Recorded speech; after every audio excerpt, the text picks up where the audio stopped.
Print മഹാദേവിലേക്ക് പോകുന്നു. Print Mahadev, supreme കോടതിയിൽ NTA നൽകിയ അഫിഡവിറ്റിൽ പറയുന്നത് ജൂലൈ 6-ാം തീയതി തന്നെ മെഡിക്കൽ കൗൺസിലിംഗ് തുടങ്ങാൻ അവർ തയ്യാറാണ് എന്നാണ്. എന്നാൽ ഇത് മെഡിക്കൽ കൗൺസിലിംഗ് നടന്നിട്ടില്ല. ആയിരക്കണക്കിന് വിദ്യാർത്ഥികളെയും രക്ഷിതാക്കളെയും കേന്ദ്ര സർക്കാർ ഇരുട്ടത്ത് നിർത്തുന്നത് എന്തിനാണ്? കേന്ദ്ര സർക്കാർ നീറ്റ് ചോർച്ചയുമായി ബന്ധപ്പെട്ട് വളരെ കാര്യക്ഷമമായിട്ടുള്ള നടപടികളുമായിട്ടാണ് മുന്നോട്ട് പോകുന്നത്.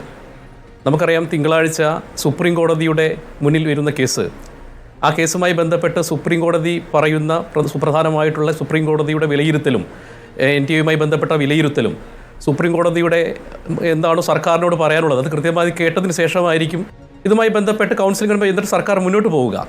ഇത് കേവലം ഒരു ഒറ്റ സംഭവം എന്നുള്ള കാര്യത്തിൽ യാതൊരു തർക്കവുമില്ല. ഇതിന് ആഗോളതലത്തിലുള്ള ഒരു IPL കുംഭകോണമൊക്കെ ആക്കിക്കൊണ്ട് 24 ലക്ഷത്തോളം വരുന്ന വിദ്യാർത്ഥികളുടെ ആ ഭാവിയെ സുരക്ഷിതമാക്കിക്കൊണ്ടാണ് കേന്ദ്ര സർക്കാർ ഓരോ സ്റ്റെപ്പ് മുന്നോട്ട് പോയിട്ടുള്ളത്.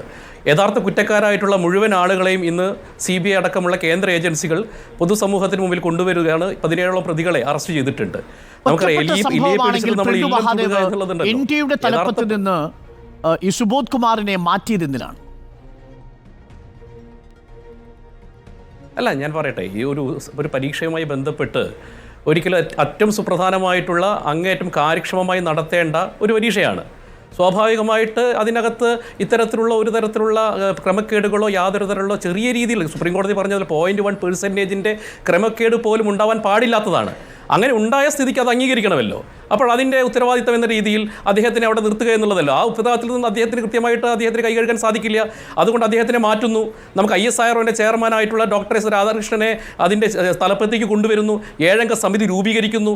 മുഴുവൻ കുറ്റക്കാരെയും പൊതുസമൂഹത്തിന് കൊണ്ടുവരാനുള്ള ആസൂത്രിതമായിട്ടുള്ള ശ്രമമായിട്ട് കേന്ദ്ര സർക്കാർ പോകുന്നു. അപ്പോൾ 24 ലക്ഷം വിദ്യാർത്ഥികൾ, അതിൽ നിങ്ങൾ മനസ്സിലാക്കണം, വർഷങ്ങളായിട്ട് ഈ പരീക്ഷയിൽ ക്വാളിഫൈ ചെയ്തിട്ടുള്ള ഒരു പറ്റം വിദ്യാർത്ഥികളുണ്ട്. 67 വിദ്യാർത്ഥികൾക്ക് മുഴുവൻ മാർക്കും ലഭിച്ചൊരു പരീക്ഷയിൽ 2 നഗരങ്ങളിൽ മാത്രമാണ് ചോദ്യപേപ്പർ ചോർച്ചയെന്ന് ഈ അന്വേഷണത്തിൻ്റെ പ്രാഥമിക ഘട്ടത്തിൽ മാത്രം ബോധ്യപ്പെട്ടിരിക്കെ എന്തു വിശ്വാസത്തിലാണ് ഈ പരീക്ഷയിൽ മറ്റൊരിടത്തും ക്രമക്കേട് നടന്നില്ല എന്ന് നമ്മൾ കരുതേണ്ടത്? അല്ല, തീർച്ചയായിട്ടും കേന്ദ്ര ഏജൻസികൾ കൃത്യമായിട്ട് കഴിഞ്ഞ ദിവസങ്ങളിൽ ഇത് നമുക്കറിയാലോ, ഈ ചോർച്ചയുമായി ബന്ധപ്പെട്ട ചോർച്ച വന്നു എന്ന് അറിഞ്ഞ സമയം മുതൽ ഈ കേസുമായി ബന്ധപ്പെട്ട് വിവിധ സംസ്ഥാനങ്ങളിൽ കൃത്യമായിട്ട് അന്വേഷണം നടത്തിയിട്ടുണ്ട്. അതിൽ കൃത്യമായിട്ട് ആരൊക്കെയാണോ ഇതിന് പിന്നിൽ ഉണ്ടായിട്ടുള്ളത് ആ പ്രതികളെയാണ് യഥാർത്ഥത്തിൽ കൊണ്ടുവരേണ്ടത്. അല്ലാതെ ഏതെങ്കിലും ഭാഗത്ത് ഒറ്റപ്പെട്ട സംഭവങ്ങളുടെ പേരിൽ ഒരു 4-5 ജില്ലകളിൽ നടന്നൊരു സംഭവത്തിൻ്റെ പേരിൽ ഈ രാജ്യത്തിൽ 24 ലക്ഷം വിദ്യാർത്ഥികളെയും ബാധിക്കുന്ന നീറ്റ് പോലുള്ള എക്സാം ഒരു സുപ്രഭാതത്തിൽ റദ്ദാക്കിക്കൊണ്ട് ഈ രാജ്യത്തിലെ വിദ്യാർത്ഥികളുടെ ഭാവിയെ മുഴുവൻ ചോദ്യചിഹ്നമാക്കിക്കൊണ്ട് ഈ രാജ്യത്തെ മുഴുവൻ കലാപത്തിലേക്ക് കൊണ്ടുപോകണമെന്നാണ് അങ്ങ് പറയുന്നത്. അപ്പോൾ നമ്മൾ മനസ്സിലാക്കേണ്ട ഒരു പ്രായോഗികമായിട്ട് നമുക്ക് വേണമെങ്കിൽ പറയാം, പരീക്ഷയിൽ കേന്ദ്ര സർക്കാരിന് എങ്ങനെയാണ് ഇത്ര വിശ്വാസം ഉണ്ടാവുക? അതാണ് കോൺഗ്രസ് ചോദിക്കുന്നത്. അല്ല, സുപ്രീം കോടതി അങ്ങനെയല്ലല്ലോ സാർ. സുപ്രീം കോടതി പോലും പറഞ്ഞില്ലല്ലോ. സുപ്രീം കോടതിക്ക് മുമ്പിൽ കൃത്യമായി അഫിഡവിറ്റ് സമർപ്പിച്ച സമയത്ത് കോടതി ഇത് റദ്ദാക്കണമെന്ന് പറഞ്ഞിട്ടില്ല. അങ്ങനെയാണെങ്കിൽ പരമോന്നത നീതിപീഠത്തിൽ കൃത്യമായിട്ട് അതിന് വിശ്വാസ്യതയും അതിൻ്റെ ക്രമക്കേടുകളും വ്യാപകമായി ഇന്ത്യ മഹാരാജ്യത്ത് മുഴുവൻ നടന്നിട്ടുണ്ടെങ്കിൽ സ്വാഭാവികമായിട്ട് പരമോന്നത നീതി അതാണ് ചോദ്യം. ഇപ്പോൾ സർക്കാർ കൊടുക്കുന്ന NTA കൊടുക്കുന്ന അഫിഡവിറ്റ് വെച്ചുകൊണ്ടാണ് വിധിയിലേക്ക് എത്തുക. സുപ്രീം കോടതി സർക്കാർ പറയുന്നു ഇത് ഒറ്റപ്പെട്ട ചോർച്ചയാണ്, 2 നഗരങ്ങളിൽ മാത്രമേ സംഭവിച്ചിട്ടുള്ളൂ. ഒന്ന് പട്നയിലും മറ്റൊന്ന് ഗോദ്രയിലും. 2ഉം NDA ഭരിക്കുന്ന സർക്കാരുള്ള സ്ഥലങ്ങളാണ്. അത് നമുക്ക് 2-ാം ഘട്ടത്തിൽ വരാം. അപ്പോൾ മറ്റൊരിടത്തും ഈ പരീക്ഷ നടന്നിരിക്കുന്ന മറ്റൊരു കേന്ദ്രത്തിലും ചോർച്ച നടന്നിട്ടില്ല. മൊത്തം പരീക്ഷ നടന്നിരിക്കുന്നത് 571 നഗരങ്ങളിലെ 4750 കേന്ദ്രങ്ങളിലാണ്. എങ്ങനെ വിശ്വസിക്കാൻ സാധിക്കും ഗോദ്രയിലും പട്നയിലും മാത്രമാണ് ഈ ചോദ്യപേപ്പർ ചോർച്ചയുടെ മാഫിയ സംഘം പ്രവർത്തിച്ചിട്ടുള്ളതെന്ന്? 67 പേർക്കാണ് 720 ഫുൾ മാർക്ക് കിട്ടിയിരിക്കുന്നത്. അല്ല, ഫുൾ മാർക്ക് കിട്ടിയത് സാർ ഗ്രേസ് മാർക്ക് നൽകിയതുമായി ബന്ധപ്പെട്ടാണ്. അതിൽ പരമോന്നത നീതിപീഠം ഇടപെട്ടുകൊണ്ട് അതിനകത്ത് തിരുത്തൽ വന്നു കഴിഞ്ഞല്ലോ. അപ്പോൾ ഫുൾ മാർക്കിനെ കുറിച്ച് നമ്മൾ ഇനി അതിനകത്ത് ചർച്ച ചെയ്യേണ്ട കാര്യമില്ല. അതിനകത്ത് ഒരു കൃത്യമായിട്ടുള്ളൊരു ക്ലാരിറ്റി വന്നല്ലോ. പക്ഷേ ഇതിനകത്ത് വ്യാപകമായിട്ടുള്ള ക്രമക്കേട് നടന്നിട്ടില്ല എന്നുള്ളത് സത്യമാണ്. അങ്ങനെ ക്രമക്കേട് നടന്നിട്ടുണ്ട് എന്ന് വരുത്തി തീർക്കാൻ ആസൂത്രിതമായിട്ടുള്ള ശ്രമം നടക്കുന്നുണ്ട്. അതിന് കൃത്യമായിട്ടുള്ള ഒരു വിദ്യാഭ്യാസ രംഗത്ത് കച്ചവടവൽക്കരിക്കപ്പെട്ട ചോർന്നാൽ ആ പരീക്ഷയുടെ വിശ്വാസ്യത പോയില്ലേ? അല്ല, അതിനകത്ത് പ്രായോഗികമായിട്ട് നമ്മൾ 24 ലക്ഷം വിദ്യാർത്ഥികളുടെ ഭാവി വർഷങ്ങളായിട്ട് വിദേശ രാജ്യങ്ങളിൽ അവർ ക്വാളിഫൈ അങ്ങനെയല്ല സാർ. അല്ല, അങ്ങനെയല്ലല്ലോ സാർ. 24 ലക്ഷം വിദ്യാർത്ഥികളിൽ 10-15 അല്ലെങ്കിൽ 100-ൽ താഴെ ആളുകൾ ചെയ്ത ഒരു ക്രമക്കേടിന്റെ പേരിൽ ബാക്കിയുള്ള 23,99,900 വിദ്യാർത്ഥികളെ മുൻമുലയിൽ നിർത്തിക്കൊണ്ട് അവരുടെ ഭാവിയെ തുലയ്ക്കണമെന്നാണ് നിങ്ങൾ പറയുന്നത്? അങ്ങനെയല്ലല്ലോ സാർ. നമ്മൾ പ്രായോഗികമായിട്ട് വ്യാപകമായിട്ട് ക്രമക്കേട് നടന്നിട്ടില്ല. അല്ല, അങ്ങനെയല്ല സാർ. അല്ല, ഈ രാജ്യത്തിലെ ആ പ്രതികളിൽ ഏറ്റവും ഒടുവിലൊരു പ്രതിയെ ഇന്നലെയാണ് പിടികൂടിയിരിക്കുന്നത്. അല്ല, ഈ രാജ്യത്തിലെ മുഖ്യ ആസൂത്രകൻ എന്ന് കരുതുന്ന പ്രതിയെ പിടികൂടിയിരിക്കുന്നത് ഞാൻ മനസ്സിലാക്കുന്നത് അമൻ സിംഗ് എന്ന് പറയുന്നയാളെ ആണ് പിടികൂടിയിരിക്കുന്നത്. അപ്പോൾ അമൻ സിംഗിനെ പിടികൂടിയത് 48 മണിക്കൂറേ ആയുള്ളൂ.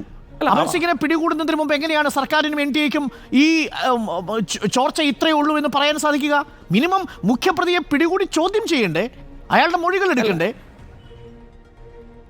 അല്ല, മുഖ്യപ്രതി എന്ന് സംശയിക്കുന്ന ഒരുപാട് ആളുകളുണ്ട് സാർ. ഇപ്പം നമുക്കറിയാം, ഈ പരീക്ഷ നടത്തിപ്പുമായി ബന്ധപ്പെട്ടിട്ടുള്ള പ്രധാനപ്പെട്ട ഉദ്യോഗസ്ഥന്മാരായിട്ടുള്ള 4 ആളുകൾ, അദ്ദേഹത്തിൻ്റെ പേരുകൾ തന്നെ നമുക്ക് ഒന്ന് ഹസനുൽ ഹക്ക്, ഇംതിയാസ് ആലം, അതോടൊപ്പം തന്നെ മാധ്യമപ്രവർത്തകനായിട്ടുള്ള മുഹമ്മദ് ജമാലുദ്ദീൻ, ഇങ്ങനെയുള്ള കഴിഞ്ഞ ദിവസം ട്രാക്ടർ മുതൽ പേര് താങ്കൾ വളരെ സെലക്റ്റീവായി തന്നെ പറഞ്ഞത് ഗംഭീരമായി. എന്നാൽ ഞാൻ അങ്ങോട്ട് പേര് പറയാം, അമൻ സിംഗ്. അല്ല, അങ്ങനെ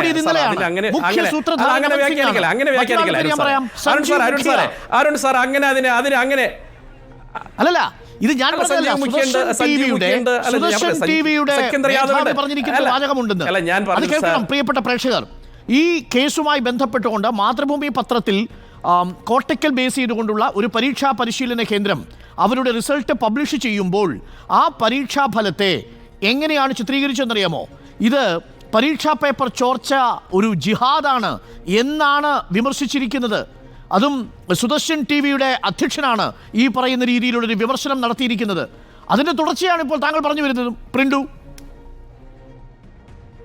അങ്ങനെയല്ല, അങ്ങനെ അതിന് സാർ വ്യാഖ്യാനിക്കല്ലേ. നിങ്ങൾ എല്ലാ കാര്യത്തിലും ഈ ജാതിയും മതവും സമുദായിക്കണം. ഞാൻ പറഞ്ഞ ഉദ്യോഗസ്ഥന്മാരായിട്ടുള്ള ആളുകൾ, ഞാൻ ഉത്തരവാദിത്തപ്പെട്ട ഈ പരീക്ഷ നടത്തുമായി ബന്ധപ്പെട്ട ഉദ്യോഗസ്ഥന്മാരായിട്ടുള്ള 2 ആളുകളുടെ പേരാണ് ഞാൻ പറഞ്ഞത്. ഈ പരസ്യം വ്യക്തമാക്കുന്നത് നീറ്റ് UG ആരെന്നാണ്. കേരളത്തിൽ നിന്ന് ഈ കോട്ടക്കലിൽ നിന്ന് ഏതെങ്കിലും ഒരു വിദ്യാർത്ഥിയെ അങ്ങനെ നീറ്റ് പരീക്ഷയുടെ ചോദ്യപേപ്പറിന്റെ ഗുണഭോക്താവായിട്ട് നമ്മൾ കണ്ടെത്തിയിട്ടുണ്ടോ? പിന്നെ എവിടെ നിന്നാണ് RSSന്റെ സഹയാത്രികനും സുദർശൻ ന്യൂസിന്റെ എഡിറ്ററുമായ സുരേഷ് ചാവങ്കിക്ക് ഇങ്ങനെ ഒരു വിവരം കിട്ടിയത്? പ്രിന്റു, അല്ല, അങ്ങനെയുള്ള ആരെങ്കിലും ഒക്കെ പറയുന്നത് കേട്ടിട്ട് അതിനൊക്കെ നമ്മൾ പിറകെ പോകാൻ നിന്ന് കഴിഞ്ഞാൽ സാർ, ഈ ഇന്നത്തെ ഈ കാലഘട്ടത്തിൽ പല ആളുകൾ പല അഭിപ്രായങ്ങളുണ്ടാകാം. അതൊക്കെ ഒരു പാർട്ടിയുടെ അല്ലെങ്കിൽ ഒരു സമൂഹത്തിൻ്റെ അല്ലെങ്കിൽ സമുദായത്തിൻ്റെ അഭിപ്രായമായിട്ടൊന്നും അങ്ങ് വ്യാഖ്യാനിക്കല്ലേ. വ്യക്തിപരമായ ആരെങ്കിലും ഒരു അഭിപ്രായം പറഞ്ഞത് അതിൻ്റെ വ്യക്തിപരമായ അഭിപ്രായമായിട്ട് കാണുക. ഞാൻ പറഞ്ഞത് ഞാൻ 2 പേരുകൾ പറയാനുള്ള കാരണം ഈ നീറ്റ് പരീക്ഷയുമായി ബന്ധപ്പെട്ട അതിലെ യഥാർത്ഥ ഉദ്യോഗസ്ഥരുടെ പേരായതുകൊണ്ടാണ്. പിന്നെ പത്രപ്രവർത്തകൻ എന്ന രീതിയിലാണ് മുഹമ്മദ് ജമാലുദ്ദീനെ പറഞ്ഞത്. സിക്കന്ദർ യാദവ് ഉണ്ട്. ഈ സിക്കന്ദർ യാദവിൻ്റെ നോക്കുന്ന സമയത്ത് നമുക്ക് അമൻ സിംഗ് ഉണ്ട്. അപ്പൊ നോക്കുന്ന സമയത്ത് അങ്ങനെ പറയുകയാണെങ്കിൽ ഒരു മതേതരമായിട്ടുള്ള ചോർച്ച എന്നല്ലേ പറയാൻ പറ്റുള്ളൂ.